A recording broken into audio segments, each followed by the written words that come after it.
Sifat Allah yang maha menerima taubat, atau dalam bahasa Arab At-Tawwab.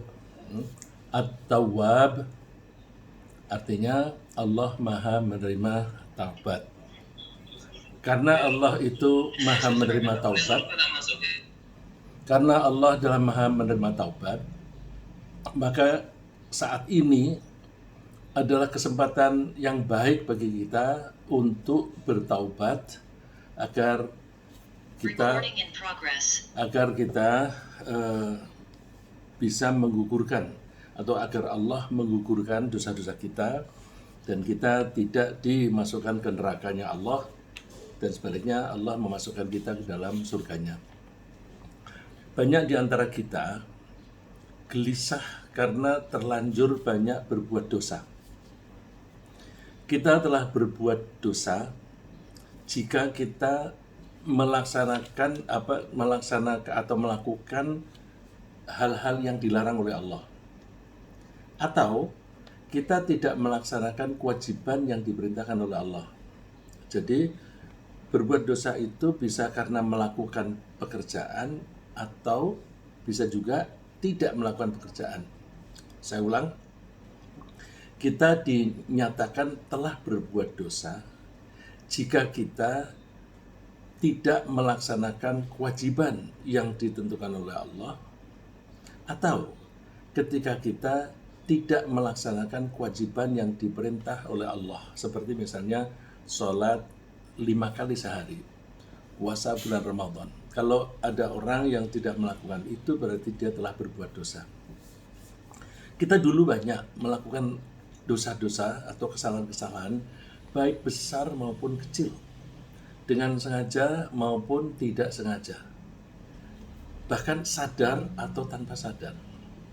Misalnya, kita kadang-kadang suka menyombongkan diri, suka pamer, suka bohong, bahkan musyrik, yang mungkin kita saat itu tidak menyadarinya karena tidak mempunyai pengetahuan mengenai itu. Dan kita juga sering berdosa karena meninggalkan kewajiban sholat misalnya, atau menunda-nunda sholat, karena tidak puasa Ramadan barang 1 atau 2 hari, atau kadang-kadang tidak puasa itu tidak sengaja. Misalnya ibu-ibu yang pada malam hari menjelang subuh haidnya sudah berhenti, tapi dia menyangka belum berhenti. Lalu paginya karena dia menyangka belum berhenti haidnya, maka paginya dia tidak puasa. Padahal haid tadi berhenti sebelum subuh, maka berarti seharusnya dia sudah wajib puasa, tapi dia tidak sengaja meninggalkan kewajiban puasa. Dan juga zakat mal, mungkin kita dulu tidak begitu menyadari atau tidak tahu bahwa kita tuh punya harta atau punya simpanan yang melebihi 1 nisab. Ini misalnya kita punya tabungan di bank, kita mungkin tambah 100.000, tahu-tahu nilainya sudah 1 nisab, belum dizakati. Nah, itu perlu kita menghapus dosa itu. Caranya adalah dengan bertaubat. Kita juga sering berbuat dosa yang berkaitan dengan orang lain. Misalnya membicarakan keburukan atau ghibah tentang orang lain bersama-sama dengan teman-teman. Karena banyak di antara kita ini yang suka curhat, suka ngerumpi. Kalau ngerumpi itu biasanya suka ngomongin orang lain, apalagi curhat. Curhat itu biasanya mengaku dirinya benar, orang lain salah, padahal belum tentu orang lain itu salah. Nah, itu kita tidak bermaksud berbuat dosa, tapi ternyata dosa. Misalnya lagi kita mengambil barang punya orang lain tanpa izin. Ini yang bisa kita lihat itu kalau di kantor, di tempat kerja, ada teman di mejanya ada makanan, terus ambil begitu saja. Misalnya sambil iri, minta ya, iya, terus langsung dimakan. Itu kan mencuri, ya. Atau misalnya kita menggunakan inventaris dari kantor, dari perusahaan untuk kepentingan pribadi. Ini sering juga terjadi. Misalnya seseorang mendapatkan fasilitas sepeda motor atau mobil untuk kepentingan kerja, tapi ternyata dipakai untuk kepentingan pribadi. Nah, itu juga melanggar. Nah, kita ingin minta maaf kepada mereka yang bersangkutan itu, tapi tidak tahu lagi di mana mereka berada.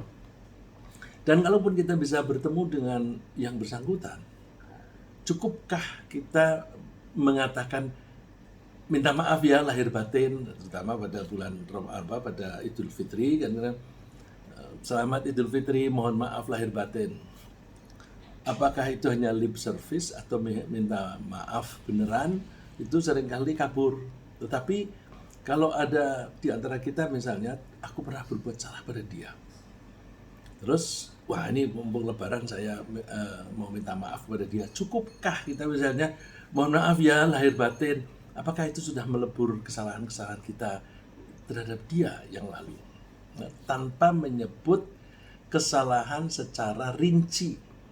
Mungkin karena khawatir kalau saya rinci nanti muncul masalah baru, dia nanti terungkit kembali marah lagi gitu. Ya. Dan ini perlu karena apa? Kita ingin dosa-dosa yang sudah ada pada kita itu lebur sebelum kita meninggal. Padahal kita tidak tahu kapan kita akan dipanggil Allah, kapan kita akan meninggal, kita nggak tahu. Apakah Allah akan mengampuni kita kalau kita bertaubat? Dan bagaimana cara bertaubat yang benar agar Allah mengampuni kita dan tidak lagi menuntut kita besok di akhirat nanti? Maka mari kita pelajari tentang taubat ini. Untuk menjawab pertanyaan-pertanyaan semacam itu, mari kita bahas sifat Allah yang maha menerima taubat. Pakai kata maha. Maha ini kalau dalam bahasa Arab itu kata sifat yang menggunakan pola mubalaghah. Nah, orang tata bahasa sebenarnya sighat mubalaghah. Menggunakan pola mubalaghah. Mubalaghah itu artinya disangatkan.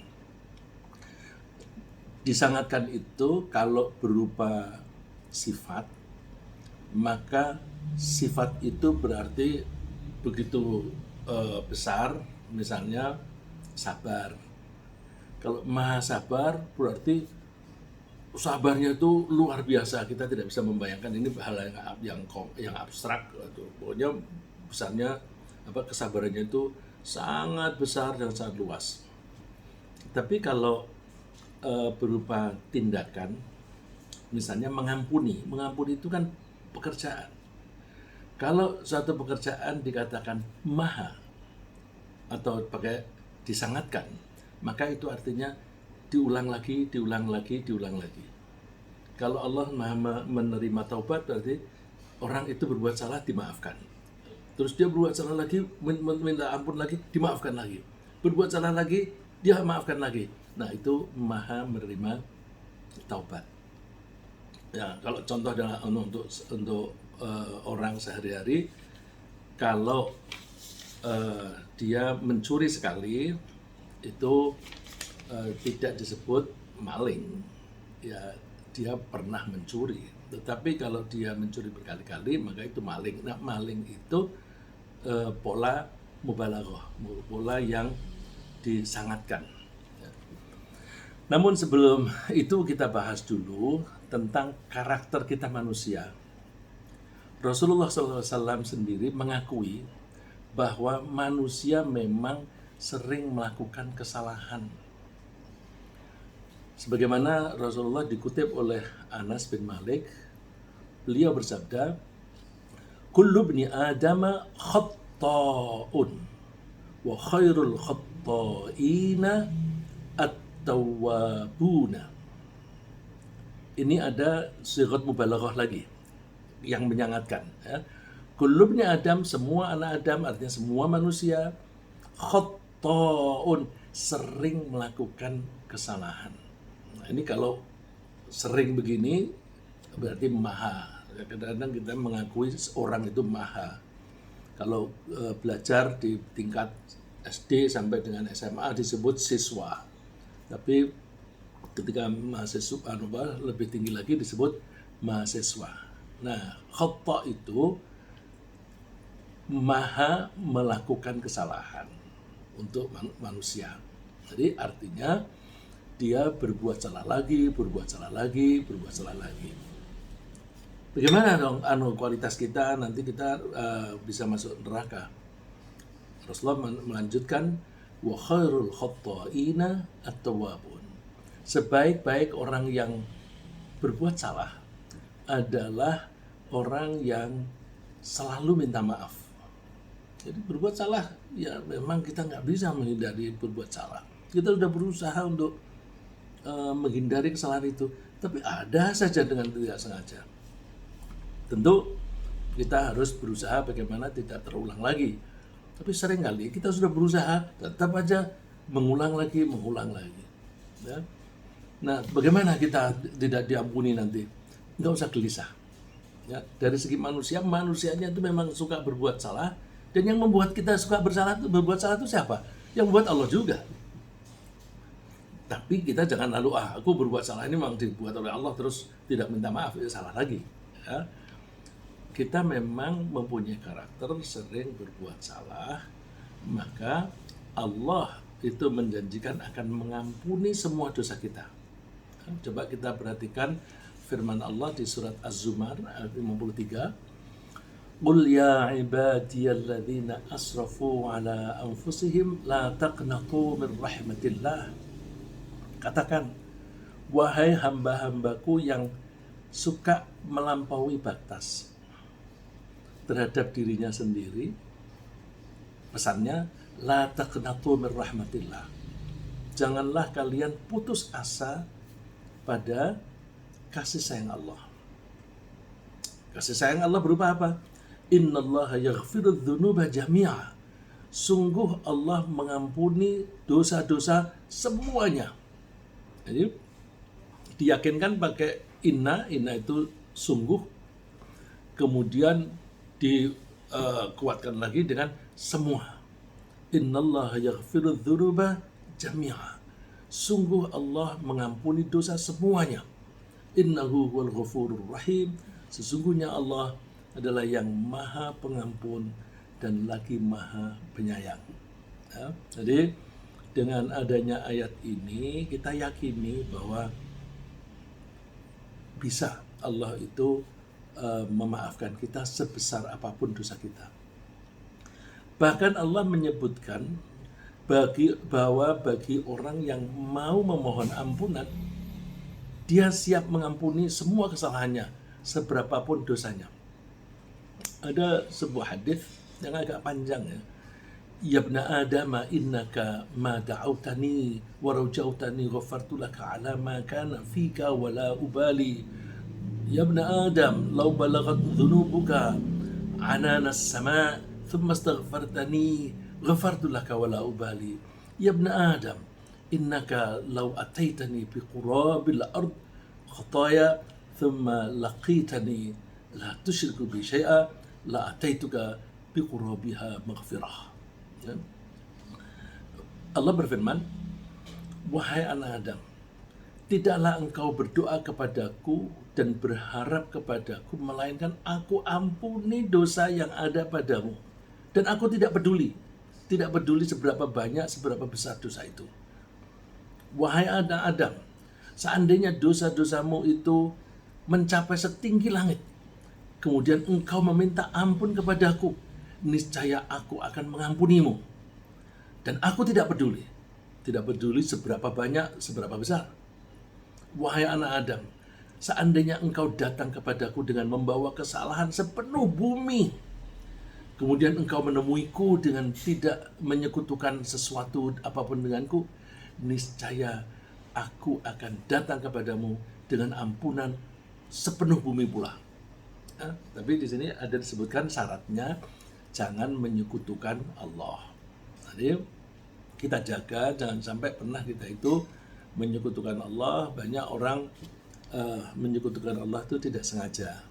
Suatu saat bisa kita bahas bagaimana kita tidak sengaja kok bisa menyekutukan Allah. Nah, sekarang kita fokusnya di sifat Allah yang maha pengampun,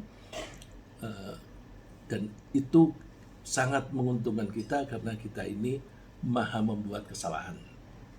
Baik, mari kita pelajari pengertian taubat. Taubah. Kalau bahasa Arab, at-taubah. Kalau diberhentikan atau kita bahasa Indonesia kan menjadi taubat. Berdasarkan kaidah bahasa Arab, kata taubat atau at-taubah adalah kata benda yang kata kerjanya taba. Jadi taba itu artinya bentar. Taba itu artinya bisa dua macam. Ya. Artinya taba itu bisa dua macam. Taba aslinya dari kita manusia, tapi taba juga bisa dari Allah. Kalau dari kita, itu biasanya taba diikuti kata depan ilah. Ini tulisannya kecil-kecil, nanti setelah selesai presentasi ini, Bapak-bapak dan Ibu-ibu bisa minta materi ini, silahkan baca lebih teliti. Ya. Jadi kata taba, kata kerja, itu bisa berarti mohon ampun atau kembali kalau pelakunya manusia.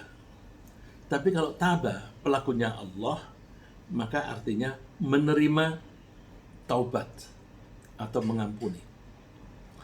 Pemakaiannya dalam ucapan sehari-hari, kalau yang melakukan taba itu manusia, berarti bertaubat, maka taba artinya kembali. Kembali bagaimana? Kembali begini, bahwa kita itu ketika sehari-hari berperilaku, diharapkan perilaku kita itu mengikuti koridor atau mengikuti jalan yang lurus sesuai dengan ajaran Allah. Tapi kadang-kadang kita suka nyeleweng lalu belok. Mungkin karena tergoda sesuatu, wah itu ada apa itu menarik, lalu belok. Atau suatu saat bosan, kemudian keluar dari jalan itu, jadinya belok. Nah, ketika belok berarti menyimpang atau sesat. Terus kalau diingetin, kamu jangan lewat sini, itu nyasar. Terus kembali lagi ke jalan yang benar. Ya, kalau jalan yang benar itu kalau untuk kereta api namanya track. Relnya. Jadi kembali ke relnya, jangan melesat. Tentu kalau melesat akan celaka. Nah, untuk orang yang kembali dari jalan yang sesat tadi, itu bahasa Arabnya tabaila. Nah, karena jalan yang lurus tadi menuju kepada Allah, maka disebut tabailallah, kembali menuju ke Allah. Kalau kita kembali jalan yang tersesat, kembali ke jalan yang benar, yang menuju ke Allah, maka Allah akan menerima taubat kita. Nah, ketika Allah menerima taubat kita, bahasa Arabnya juga memakai kata tabah juga. Cuma kata depannya bukan lagi pakai ilah, tetapi pakai Allah. Orang suka menerjemahkan Allah itu di atas, over gitu. Tapi kata kerja ini gabungan ya, taba ilah dan gabungan dengan taba ala.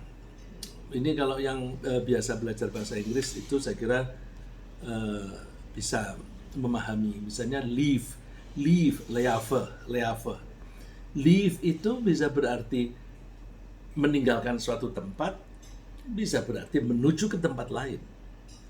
Leave from Jakarta to Medan. Leave from Jakarta to Medan. I will leave for Medan. I will leave for Medan. Tidak usah menyebut Jakartanya. Aku akan berangkat menuju ke Medan. Tapi I will leave Jakarta on Sunday, misalnya begitu. Leave from, aku akan meninggalkan Jakarta. Nah, jadi seringkali kata kerja itu artinya dipengaruhi oleh kata depan yang mengikutinya. Kalau Allah itu yang taba, maka artinya Allah menerima taubat dari hamba yang dari penyimpangan yang tersesat, kemudian kembali ke jalan yang lurus menuju kepada Allah. Jadi Kalau taba ala pelakunya Allah, tapi kalau taba ila pelakunya manusia. Nah, kata kerja taba bisa diubah menjadi kata sifat, yaitu at-tawwab. Kata kerja taba, kata kerja diubah menjadi kata sifat yang artinya sangat atau berulang-ulang, yaitu dengan kata at-tawwab, menunjukkan sangat atau berulang-ulang. Bila pelakunya manusia, maka kata tawab berarti orang itu berkali-kali bertaubat. Setiap hari bertaubat, setiap hari bertaubat. Bahkan satu hari bisa bertaubat 100 kali. Orang yang bertobat itu namanya at-tawwab. Sedangkan Allah yang menerima, kalau orang itu minta taubat, kemudian diterima lagi, maka Allah itu juga at-tawwab. Ya. Jadi yang menyandang sifat at-tawwab bisa manusia, bisa Allah. Kalau manusia, at-tawwab artinya orang itu bertaubat lagi. Kalau Allah yang menyandang kata tawwab, berarti Allah menerima taubatnya lagi. Ya. Nah, kalau manusia bertaubat kepada Allah, berarti dia kembali dari mendurhakai Allah menuju ke taat kepada Allah. Nah, kalau tadi saya menggambarkan menyimpang dari jalan yang lurus, terus kembali lagi ke jalan yang lurus. Jalan yang lurus ini menuju Allah, maka berarti dia tobat kembali ke jalan yang lurus atau ke jalan Allah, atau dikatakan tobat kepada Allah. Orang yang menyimpang itu berarti mendurhakai Allah. Kalau kembali berarti taat kepada Allah. Jadi untuk pemakaian sehari-hari, kalau manusia bertobat kepada Allah, berarti dia kembali dari mendurhakai Allah menuju kepada taat kepadanya. Atau kembali dari penyimpangan menjauhi Allah menuju ke kembali mendekati Allah. Dan Allah menganjurkan kita untuk selalu kembali. Semua di antara kita itu dianjurkan oleh Allah. Wa tubu ilallahi jami'an ayyuhal mu'minuna la'allakum tuflihun. Bertaubatlah kalian kepada Allah, wahai orang-orang yang beriman. Semuanya kalian orang mukmin, bertaubatlah kepada Allah la'allakum tuflihun, agar kalian mendapatkan keuntungan atau mendapatkan kemenangan. Jadi orang yang minta maaf itu bukan berarti lemah, bukan berarti kuat, dia bisa mengakui kesalahannya sendiri. Orang yang tidak mau mengakui kesalahannya sendiri itu berarti lemah jiwanya. Ya. Dan Allah suka menerima taubat hambanya, meskipun terhadap hamba yang berkali-kali menyimpang, asalkan dia setiap kali menyimpang lalu kembali bertaubat lagi kepadanya. Ya. Allah berfirman, Alam ya'lamu anna Allah huwa yaqbalu taubata an ibadihi wa ya'khudhu sadaqat wa anna Allah huwa tawwabur rahim. Apakah mereka tidak tahu bahwa Allah itu menerima taubat dan sedekah dari hambanya, dan bahwa Allah itu betul-betul maha menerima taubat dan maha penyayang. Jadi, kita yang sudah menyatakan beriman mesti meyakini ini. Kalau kita ragu-ragu, jangan-jangan aku tidak diampuni, itu imannya kurang. Justru kalau imannya baik itu berprasangka baik, udah aku sudah diampuni. Karena dia percaya bahwa Allah itu maha pengampun. Maka kalau aku sudah mohon ampun, ya Allah akan mengampuni. Nggak usah ragu-ragu. Ya. Dan Allah itu menerima taubat kita itu lebih karena semangat kasih sayang. Jadi seberapa besar pun itu kalah besar dibanding kasih sayang Allah. Kan tempoh hari kita bahas bahwa Allah itu kalau kita matematikakan mempunyai kasih sayang atau rahmat itu 100. Dari 100 itu satu saja diambil untuk dibagi-bagi kepada makhluknya di dunia ini. Apakah makhluk itu manusia atau binatang? Semut itu sayang kepada anaknya, sayang kepada anak buahnya. Nah, kasih sayang semut kepada anak buahnya itu bagian dari kasih sayang Allah yang dibagi-bagikan tadi. Kalau ibu-ibu begitu menyayangi anak, melahirkannya itu dengan mati-matian, kemudian merawatnya dengan all out, itu kan karena penuh kasih sayang. Nah, kasih sayang itu hanya bagian kecil dari 1% kasih sayangnya Allah. Jadi ini kalau kita mencoba matematikakan besarnya itu. Oleh karena itu kita nggak usah khawatir dengan rahmatnya Allah, bahwa Allah mengampuni kita. Ini ada ayat yang menyebutkan yang disebutkan di Al-Quran setelah ada pelanggaran-pelanggaran, setelah membahas tentang pelanggaran-pelanggaran. Di surat An-Nur itu mulai dari awal itu cerita mengenai kalau ada orang melakukan kesalahan ini, terutama menuduh orang yang tidak berzina dituduh berzina, atau berzinanya itu sendiri, itu dosa besar. Berzinanya dosa besar, menuduhnya juga dosa besar. Karena orang yang menuduh orang lain berzina tanpa saksi, tanpa bukti, itu hukumannya dicambuk 80 kali. Oleh karena itu, jangan main-main dengan menuduh orang berzina. Nah, itu kan dosa yang besar. Tapi Allah mengatakan, walaula fadlullahi alaikum warahmatuhu wa annallaha tawwabun hakim. Seandainya Allah tidak memberi anugerah kepada kalian, Allah tidak menyayangi kalian, dan bahwa Allah itu tidak maha pengampun, tidak maha bijaksana, sudah celaka kamu.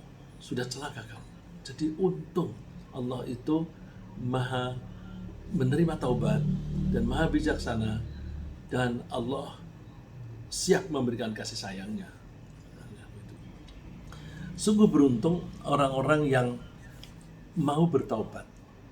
Karena itu sebagai pertanda bahwa Allah telah menggerakkan, mohon maaf saya ulang, sungguh beruntung orang yang setelah berbuat salah lalu dia mau bertobat.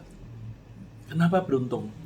Karena sebelum dia mohon ampun kepada Allah, dia tergerak hatinya untuk minta ampun. Menggerakkan hati orang itu minta ampun, itu yang menggerakkan Allah.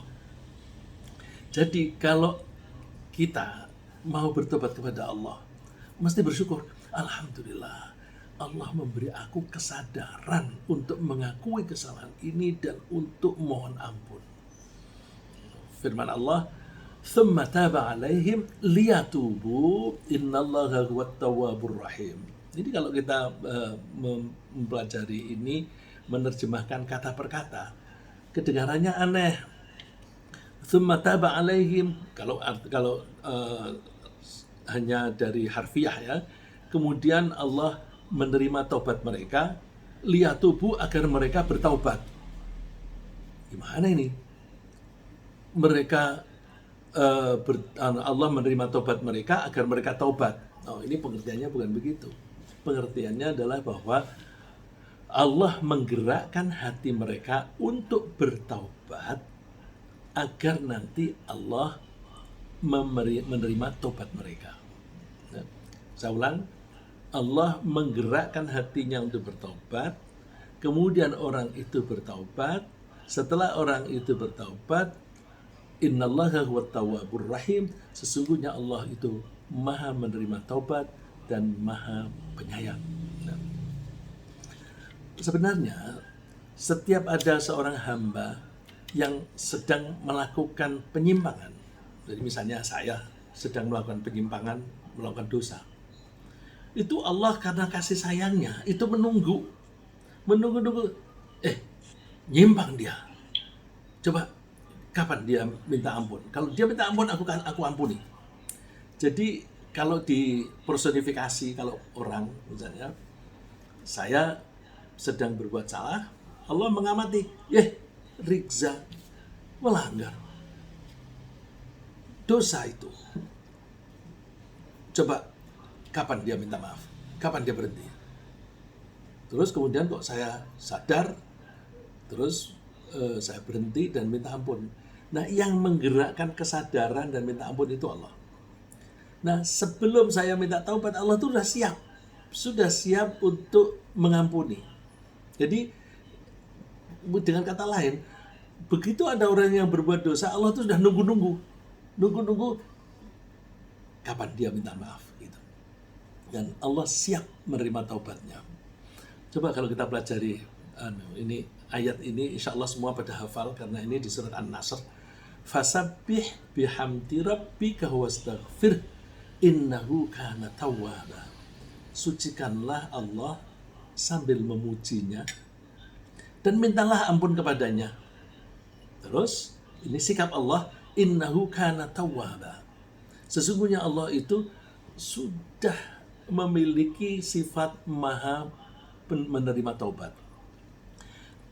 Innahu kana tawwaba. Kalau bapak-bapak dan ibu-ibu lebih mengerti bahasa Inggris, maka kalau ada kana ini sama dengan perfect tense. Jadi Allah has been ready to pardon. Pakai has been. Allah has been ready to pardon. Allah sudah siap untuk mengampuni. Itu pengertiannya innahu kana tawwaba. Luar biasa. Kalau kita manusia, ada orang yang berbuat salah kepada kita, terus kemudian kita kesal. Bahkan orang yang minta maaf pun, ada orang yang bilang, tiada maaf bagimu, aku masih marah. Itu manusia. Tapi kalau Allah, ada orang berbuat salah, itu Allah sudah siap. Oke, aku siap memaafkan. Tapi asal dia minta maaf. Ya. Lalu taubat tentu ada yang diterima dan ada yang tidak diterima. Persyaratannya berat nggak? Enggak. Yang ditolak itu juga sifatnya itu final. Mari kita pelajari. Kita pelajari yang diterima dulu. Allah akan menerima taubat kalau ada prosedur yang dilakukan. Satu, menyesal bahwa kita telah melakukan kesalahan. Karena penyesalan itu penting. Dengan penyesalan, maka kita akan siap untuk berhenti melakukan itu. Kalau nggak ada penyesalan, sulit kita berhenti. Cuma, untuk menyesal, ini sulitnya. Sebelum menyesalkan, kita harus mengakui dulu. Mengakui bahwa itu suatu kesalahan. Nah, mengakui bahwa itu kesalahan itu biasanya sulit bagi manusia. Ya. Kenapa sulit? Karena kita itu ketika melakukan suatu apapun, itu sudah ditimbang-timbang. Ini ekstrimnya ya. Ada seorang yang pekerjaannya itu mencopet. Sebelum mencopet itu sudah ditimbang-timbang. Dia bertimbang-timbang, aku kalau bekerja begini gajinya kecil, anakku 5, wah nggak cukup. Kerja begini aku tidak diterima, gajinya besar, tapi aku ngelamar sana sini tidak diterima. Bagaimana anak-anakku ini butuh makan, butuh biaya sekolah. Terus dia memutuskan kalau begitu nyopet aja, biar cukup. Nah, ketika dia nyopet, itu kan sudah dipertimbangkan bahwa mencopet adalah jalan yang terbaik bagi saya untuk memberi nafkah kepada istri dan anak. Dan mereka menganggap mencopet itu mulia. Karena apa? Tujuannya mulia. Memberi nafkah kepada istri dan anak. Itu pola pikir yang kurang pas.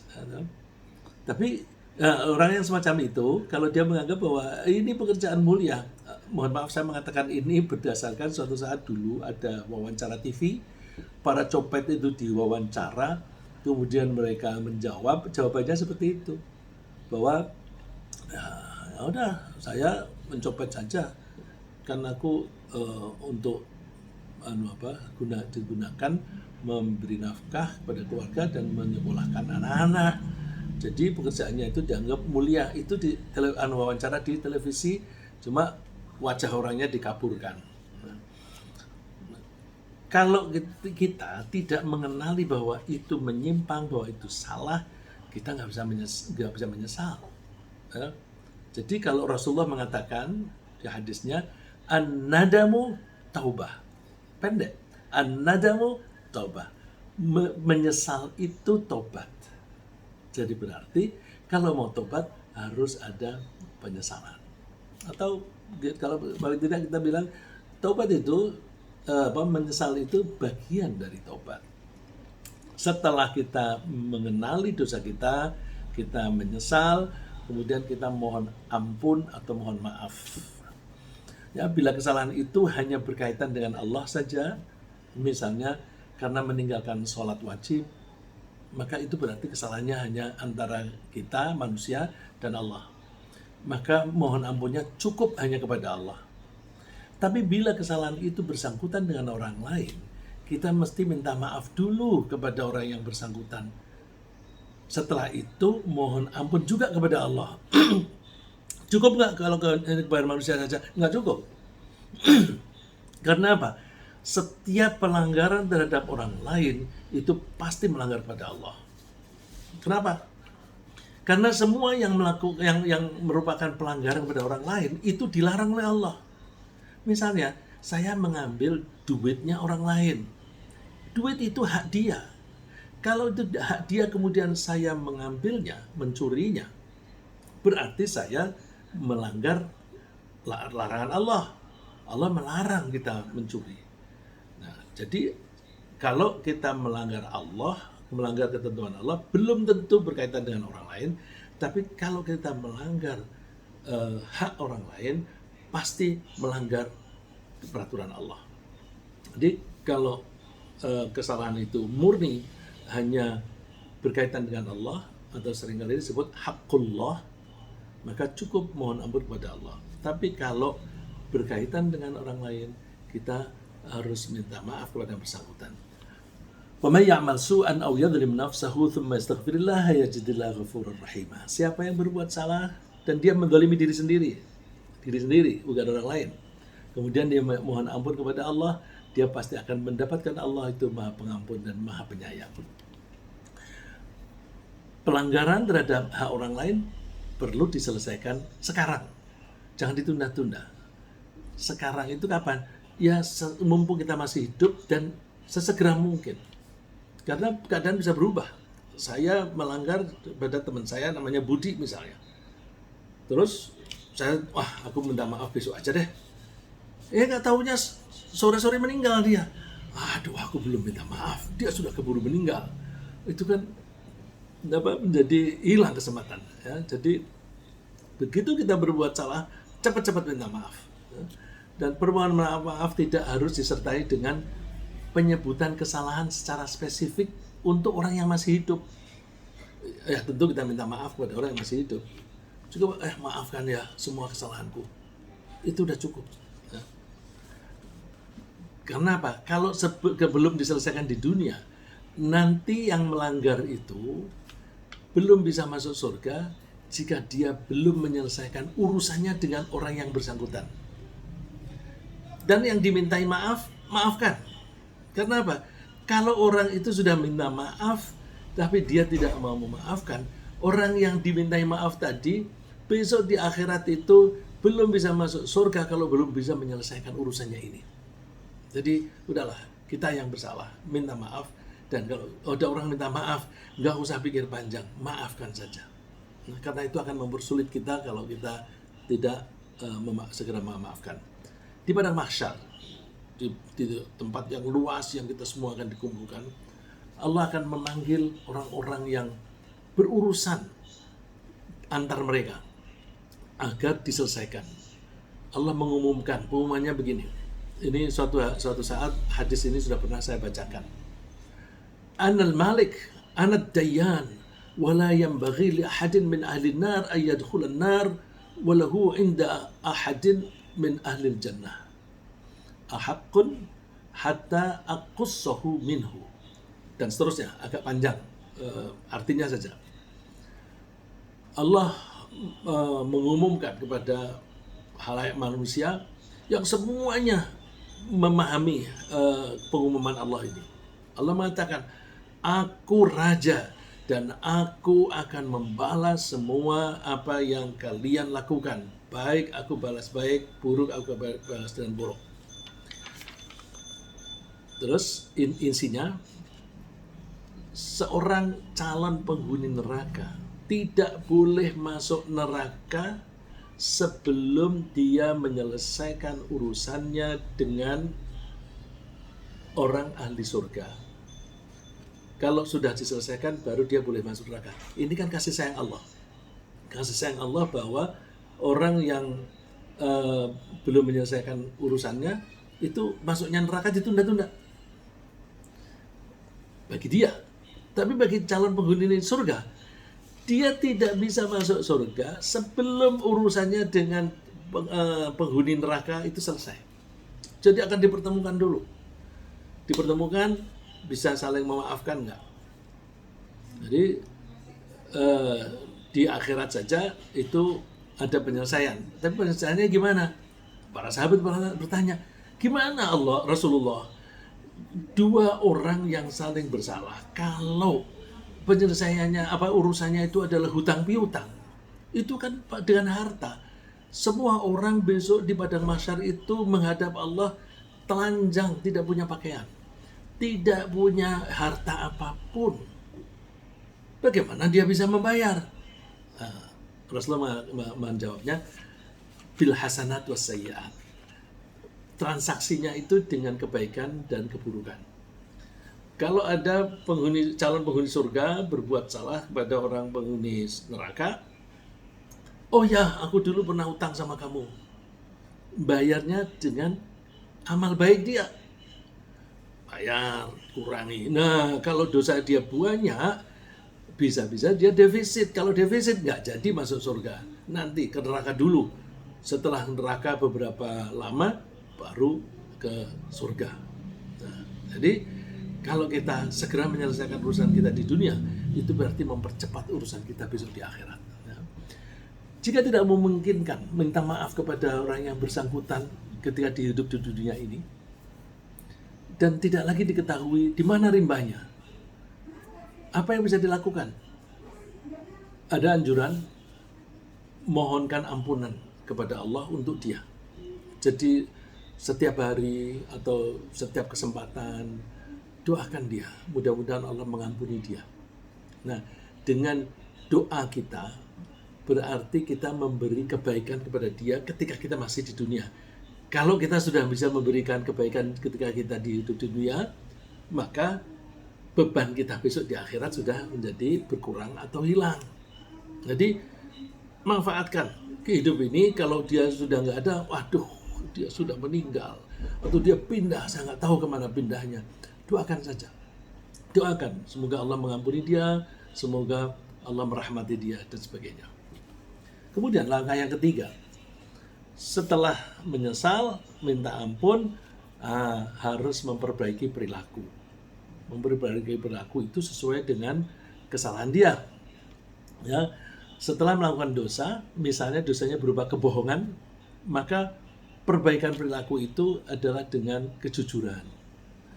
Kalau dosanya itu misalnya korupsi, maka dia berhenti tidak lagi korupsi, dan kemudian dia memperbanyak sedekah sebagai kompensasi dan sebagainya. Nah, kalau biasanya sombong, suka berlaku kasar kepada orang lain, maka memperbaiki perilakunya dengan cara lebih sopan. Ya. Faman taba min ba'di dzulmihi wa aslaha fa innallaha tubu alaihi. Innallaha ghafurur rahim. Siapa yang bertobat setelah dia berbuat salah, berbuat zalim, kemudian dia wa aslaha, dia improve, ya. Make improvement di dalam perbaikan perilaku, maka Allah akan mengampuni dia. Bila dosanya berupa meninggalkan atau menunda-nunda sholat, maka perbaikannya berupa lebih rajin sholat tepat waktu, ditambah dengan memperbanyak sholat sunnah. Karena sholat sunnah bisa digunakan untuk menutupi sholat wajib yang terlewatkan. atau yang kurang memenuhi persyaratan. Akan lebih bagus bila menebus sholat yang pernah ditinggalkan dengan sholat qadha. Misalnya dengan sholat qadha zuhur setelah selesai sholat zuhur. Ini ada minggu lalu ada yang bertanya, bagaimana kalau dosanya itu meninggalkan sholat? Kita dulu belum sadar, sekolahku aja sekolah non-Islam yang diajarkan agama lain, sehingga aku tidak tahu kewajiban sholat. Terus setelah itu baru sadar, meninggalkan sholat berapa lama? Wah, barangkali ada 5 tahun misalnya, atau 1 tahun. Wah, sholat 5 tahun atau 1 tahun itu kan berat. Terus caranya gini, kita berbanyak sholat sunnah. Jadi sebelum zuhur sholat dulu sholat sunnah, nanti setelah sholat zuhur sholat sunnah lagi. Apakah sholat sunnah bisa mengganti? Ada hadis ini yang saya bacakan. Inna awwala ma yuhasabu bil abdu yaumal qiyamati min amalihi salatuh. Hadisnya panjang, saya terjemahkan saja.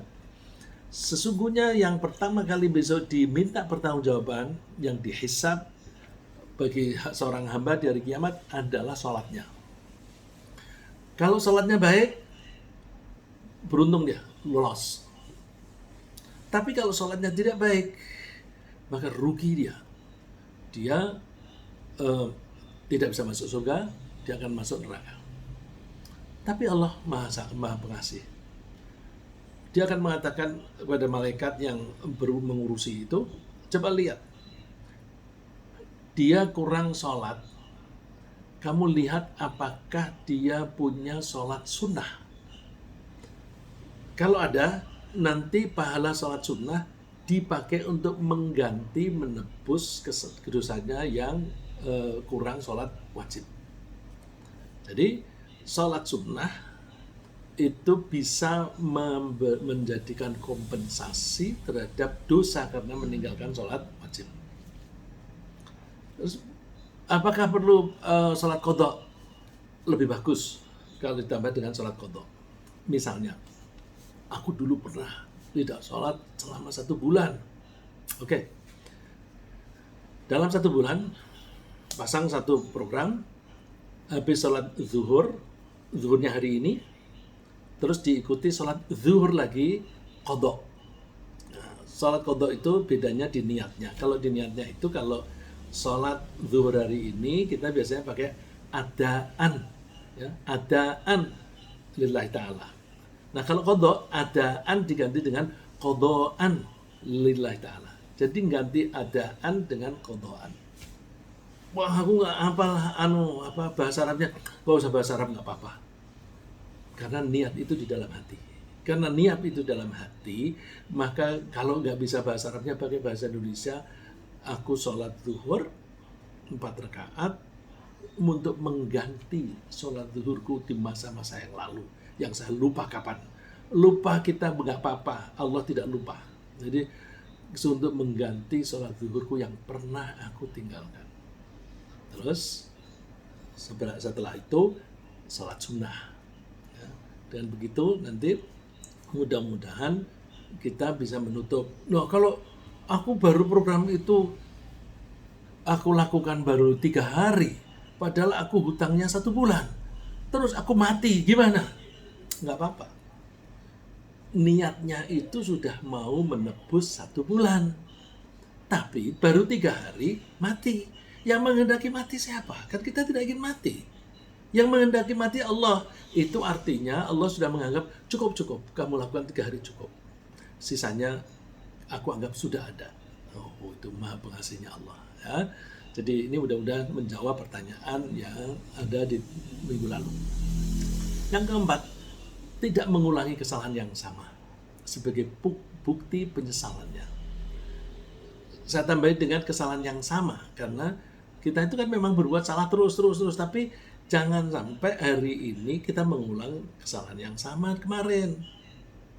Besok kesalahan lain lagi, ya aku nggak sengaja lagi, aku belum tahu yang itu. Terus setelah menyadari, kita tobat, kita tidak mengulang lagi. Jadi dengan begitu makin hari makin berkurang kesalahan kita. Untuk nihil nol sama sekali sulit, karena manusia itu khata. Oleh karena itu yang kita usahakan jangan sampai hari ini mengulangi kesalahan kemarin. Allah berfirman, "Walladzina idza fa'alu fahishatan aw dzalamu anfusahum dzakarullaha fastaghfaru lidzunubihim wa may yaghfiru dzunuba illa Allah." Poinnya, walam yusirru ala ma fa'alu wa hum ya'lamun. Dan orang yang berbuat keji atau menzalimi diri sendiri kemudian ingat Allah lalu mereka mohon ampun atas dosanya, Allah akan mengampuni. Siapa yang bisa mengampuni selain Allah? Terus poin yang keempat, walam yusirru ala ma fa'alu, mereka tidak mengulangi apa yang mereka lakukan berupa kesalahan itu. Tidak mengulangi wahum ya'lamun, mereka itu tahu. Nah, kadang-kadang kita mengulangi kalau itu tidak tahu atau tidak sengaja, nah itu nggak apa-apa. Tapi tetap mohon ampun. Terus sholat taubat perlu nggak?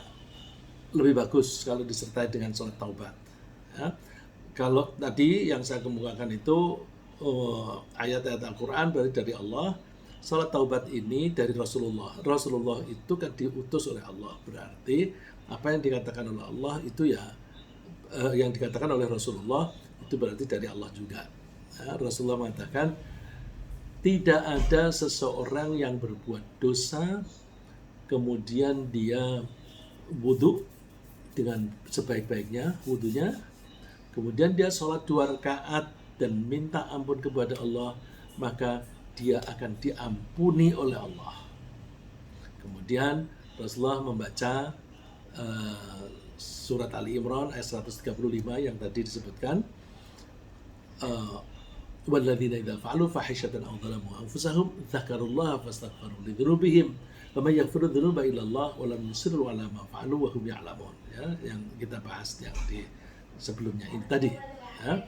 Jadi Rasulullah tidak menyebut sholat itu sholat taubat, tapi sholat ini dilakukan untuk mohon ampun, lalu kita memberi nama itu sholat taubat. Nah, itu bagus. Terus taubat yang bagaimana yang tidak diterima? Yang tidak diterima itu lebih disebabkan dari luar. Apa itu? Satu, saat seseorang sedang sakratul maut, menjelang kematian. Rasulullah memberikan gambarannya itu kalau dia nyawanya sudah sampai di tenggorokan. Kalau sampai di tenggorokan itu, nah, itu bahasa Arabnya yughorghir. Ya. Rasulullah mengatakan, Innallaha yaqbalu taubatal abdi malam yughayyir, malam yughorghir. Allah akan menerima taubatnya seorang hamba selama belum nyawanya sampai di tenggorokan. Malam yughorghir. Sebelum ngoroknya ini ngorok mau mati. Ya. Satu. Yang kedua, saat menjelang hari kiamat yang ditandai dengan matahari terbit dari barat. Rasulullah mengatakan, man taba qabla an tatlu asy-syamsu min maghribiha taballahu alaihi. Siapa yang bertobat sebelum ada indikasi hari kiamat, yaitu terbitnya matahari dari barat, maka Allah akan mengampuni. Masya Allah. Jadi Allah Maha Pengampun. Nah, terus bagaimana kalau kita tidak pernah berbuat dosa? Mohon ampun nggak? Tetap dianjurkan mohon ampun dan tobat. Jadi tobat tidak harus dilakukan oleh orang yang berbuat dosa besar. Yang berbuat dosa kecil pun dianjurkan. Jangankan yang berbuat dosa, yang tidak berbuat dosa pun dianjurkan bertaubat. Siapa tahu kita berbuat salah tapi kita tidak tahu dan tidak menyadari. Contohnya, Rasulullah sendiri itu kan nggak pernah berbuat dosa. Tapi Abdullah bin Umar bilang, in kunna lana'uddu li Rasulillah fil majlisil wahid mi'ata marrah rabbighfirli wa tub alayya innaka antat tawwabur rahim. Aku menghitung di satu majelis, di satu one sitting, ya, di satu kali dudukan, Rasulullah itu membaca ini 100 kali. Satu majelis, satu kali dudukan. Ya. Bacaannya pendek. Rabbighfirli wa tub alayya innaka antat tawwabur rahim. Udah, segitu aja. Diulang-ulang. Rabbighfirli wa tub alayya innaka antat tawwabur rahim. Rabbighfirli wa tub alayya innaka antat tawwabur rahim. Rabbighfirli wa tub alayya innaka antat tawwabur rahim. Ini nanti bisa dibaca sendiri, ya. Kita juga dianjurkan bertaubat dalam rangka bersyukur. Jadi kita mendapatkan kenikmatan, justru di situ kita dianjurkan untuk mohon ampun kepada Allah. Jadi mohon ampun tidak cukup hanya alhamdulillah, tapi ditambah dengan astagfirullah. Dari mana kita dalilnya? Di surat An-Nasr yang insya Allah semuanya pada hafal. Idza jaa nasrullahi wal fathu wa ra'aitan nasa yadkhuluna fi dinillahi afwaja fasabbih bihamdi rabbika wastaghfir innahu kana tawwaba. Ketika pertolongan Allah dan Makkah sudah terbuka dan kamu melihat manusia pada berbondong-bondong masuk Islam, maka sucikanlah Allah sambil memujinya dan mohon ampun kepadanya. Sesungguhnya Allah itu Maha menerima ampunan. Jadi bersyukur ditambah dengan astagfirullah. Logikanya gimana? Logikanya begini. Rasulullah kan mengatakan orang yang bersyukur nanti akan ditambahi kenikmatannya. Tapi orang yang tidak bersyukur dia berdosa besar. Siksaan Allah akan pedih. Nah, sehari-hari saja detik ini kenikmatan Allah itu berapa?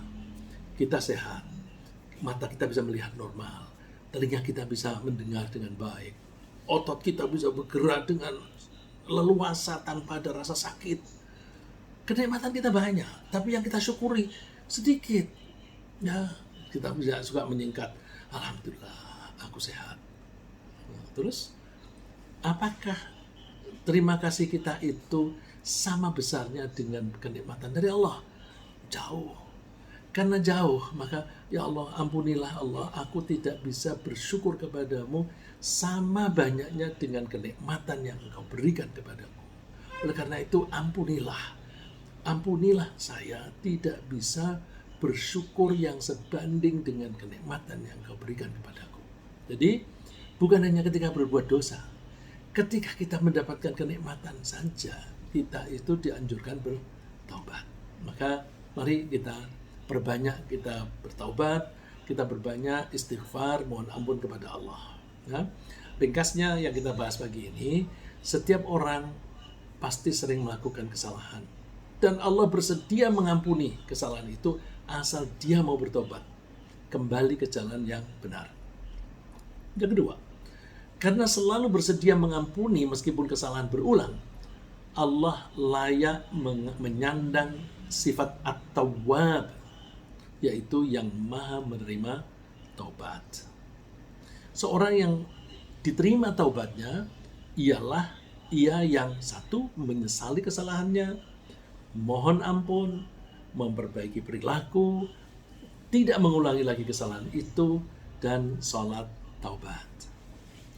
Kemudian yang terakhir, taubat ditolak pada saat seseorang sedang sakratul maut atau pada saat kiamat sudah jelas akan tiba. Sebelum itu, pintu masih terbuka bagi kita untuk minta ampun kepada Allah. Semoga Allah memberi kita kesempatan bertaubat sebelum datangnya sakratul maut dan menerima taubat kita. Amin ya rabbal alamin.